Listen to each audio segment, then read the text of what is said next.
Bagong batch na pud sa mga angkor, newscaster, reporter, newswriter, station manager ang itrain sa Brigada Academy. Dakong importansya matud pa kini sa mga bag-o pa sa industriya sa jurnalismo. Sama na lang sa Tagum City nga kapin usa ka tuig pa lang natukod ang Brigada Station sa gikaingong lugar.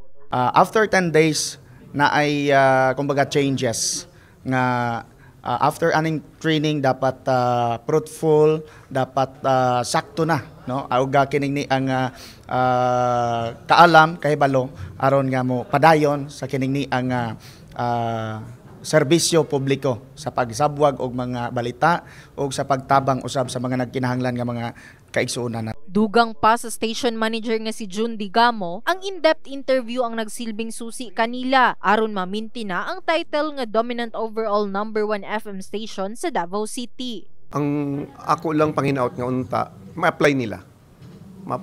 Although nga medyo lisod ning investigative journalism kay delikado, kapoy, tasking kayo. Pero wa kay mahimo. Mao na imong rule, mao na imong pinaka-root para nga tuuhan ka sa mga tao. Gani ang training madugay sa napulo ka adlaw og kinahanglan matud pa nga andam ang mga kaugalingon sa mga magpartisipar. Service beyond journalism. That's the Brigada way. No? Walang taga-cover ng balita. Walang taga-cover og balita. Dili ta journalista na. No? This is service beyond journalism. So na ay mga culture. So you are here to be trained kung unsay culture sa brigada. Para ang mga tao, wala pa kakita sa dial sa radio. Tunog brigada na, di ba?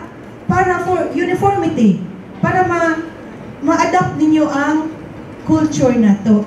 Sa maong training, kinahanglan matud pa nga andam nga mag-unlearn sa naandan ug andam sa mga bag-ong pagtulunan. So, andam mo ng self kay mas stress man mo when confronted with new things, especially if it changes your perceptions and your habits. Tame your biases and be receptive to whatever people tell you. Ang mga nisalmot sa training mao ang istasyon gikan sa Jansan, Davao City, Tagum, Oroqueta, Digos ug Dipolog City. In the heart of changing lives. Kini si Brigada Liza Labajo sa Brigada News Jansan. Brigada News.